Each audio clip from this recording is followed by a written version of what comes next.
안녕하세요. 진행 라디오 DJ를 맡은 이 목사입니다. 바쁜 일상을 보내시는 성도님들을 위해 오늘도 팬인가 제자인가라는 책 가지고 성도님들과 함께 하겠습니다. 자, 볼륨을 적당히 높여주시고 화면을 보시면서 이제 시작합니다. 팬은 어디까지나 팬일 뿐이다. 예수님의 제자로 자처하는 사람은 널려 있지만 예수님과 관계를 진지하게 돌아보고 나서도 자신있게 제자라고 말할 사람 많지 않을 것이다. 그들이 제자가 아니라면 뭘까? 그들은 그냥 팬이다. 팬에 대한 가장 기본적인 사전적 정의는 누군가 열정적으로 좋아하는 사람이다. 팬은 맨몸으로 페인트 칠을 하고서 축구장에 가는 사람이다. 팬은 관람석에 앉아 팀을 열렬히 응원하는 사람이다. 팬은 선수가 사인한 운동 셔츠를 벽에 걸어두고 자동차 주위에 갖가지 범퍼 스티커를 붙인다.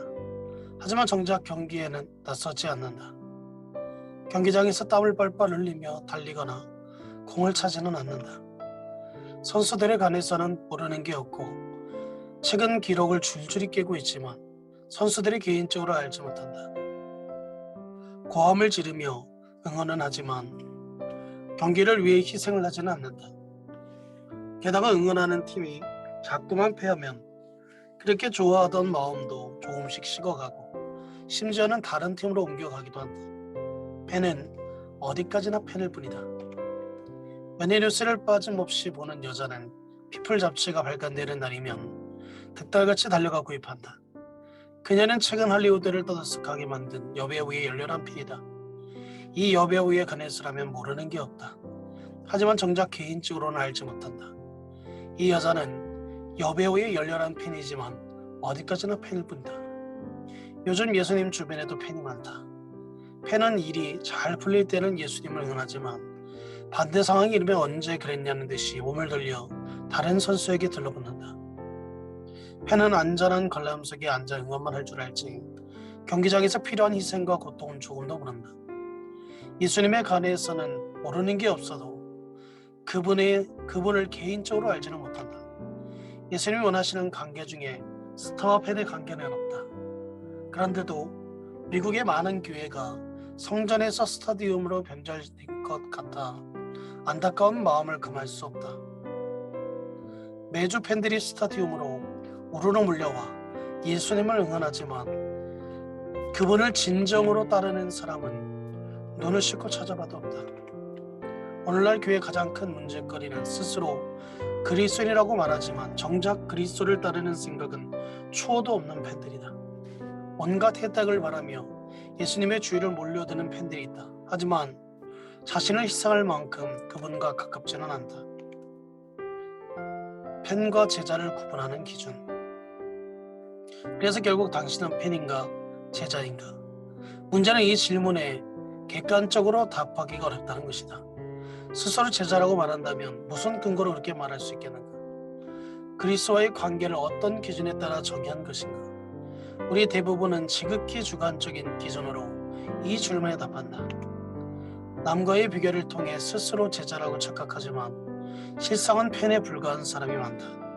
그들은 주변 사람들에게 비추어 자신과 예수님의 관계를 평가하며 그렇게 평가하는 결과가 평균 이상이면 썩 괜찮다고 스스로 안심한다. 존경받는 기독교 집안에서 망나니 자식이 나오거나 다른 신실한 교인의 가정이 위기를 맞기라도 하면 내심 흐뭇한 미소를 짓는다. 전체 평균이 낮아진 만큼 신앙생활이 편해졌으니 말이다. 그런데 우리가 비교할 때는 주로 자신보다 못한 사람과 비교한다는 것을 아는가?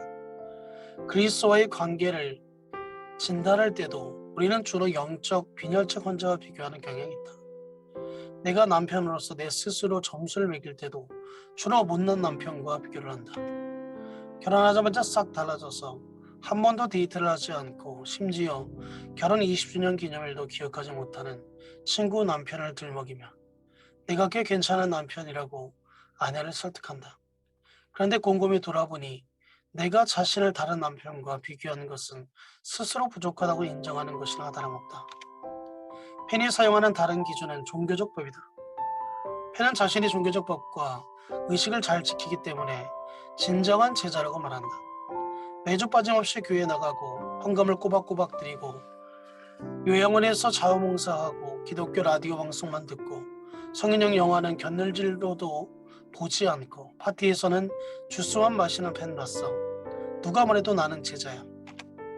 이 외에도 많은 기준이 있다. 펜은 교파와 가문과 성경 지식을 들먹이며 자신이 진정한 제자라고 주장한다.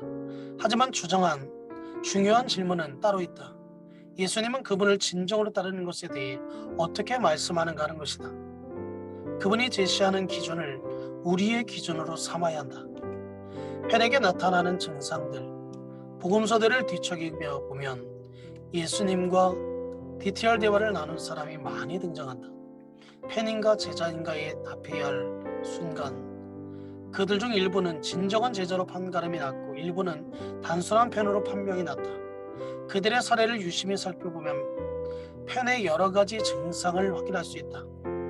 아이를 넷이나 키우다 보니 하루가 멀다 하고 의료 관련 웹사이트에서 아이들의 증상을 확인하게 된다. 내가 즐겨 찾는 웹사이트 중 하나는 증상을 입력하기만 하면 가장 비싼 질병을 확인해주는 검색 기능을 갖추고 있다. 예를 들어 콧물과 구토를 함께 치면 감기나 음식 알레르기 중 하나라는 결과가 뜬다. 여기에 어지러움을 지우고 열이라고 치면 유행성 감기라고 나타난다. 증상이 구체적일수록 정확한 진단이 나온다. 예수님의 앞에서 그분과의 관계를 솔직하게 돌아보고 자신이 진정한 제자인지 확인했던 사람들의 이야기를 보면 펜의 확실한 증상 몇 가지를 찾을 수 있다. 그들이 예수님과 나누었던 DTR 대화를 유심히 살펴보면 우리 자신의 현 주소가 적나라하게 드러난다. 펜은 단순한 열광을 진정한 헌신으로 착각한다. 예수님에 관한 지식을 깊은 친밀감으로 오해한다. 행동하지 않고 말로만 때우려 한다. 당신의 팬이 아니고 제자라고 생각하는가?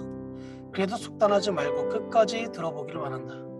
팬의 가장 흔한 증상 중 하나는 자신이 제자라고 절대적으로 확신한다는 것이다. 이제 커피숍 안쪽에 자리를 잡고 계속해서 이 책에 대해 들어보라. 성경적인 관점에서 예수님과의 관계를 솔직하게 돌아보자. 당신은 예수님의 제자인가? 아니면 단지 팬일 뿐인가? 이것으로 이 목사가 추천하고 대신 읽어주는 지능 라디오 두 번째 시간을 마치겠습니다. 다음 시간에 다시 찾아뵙겠습니다. 감사합니다.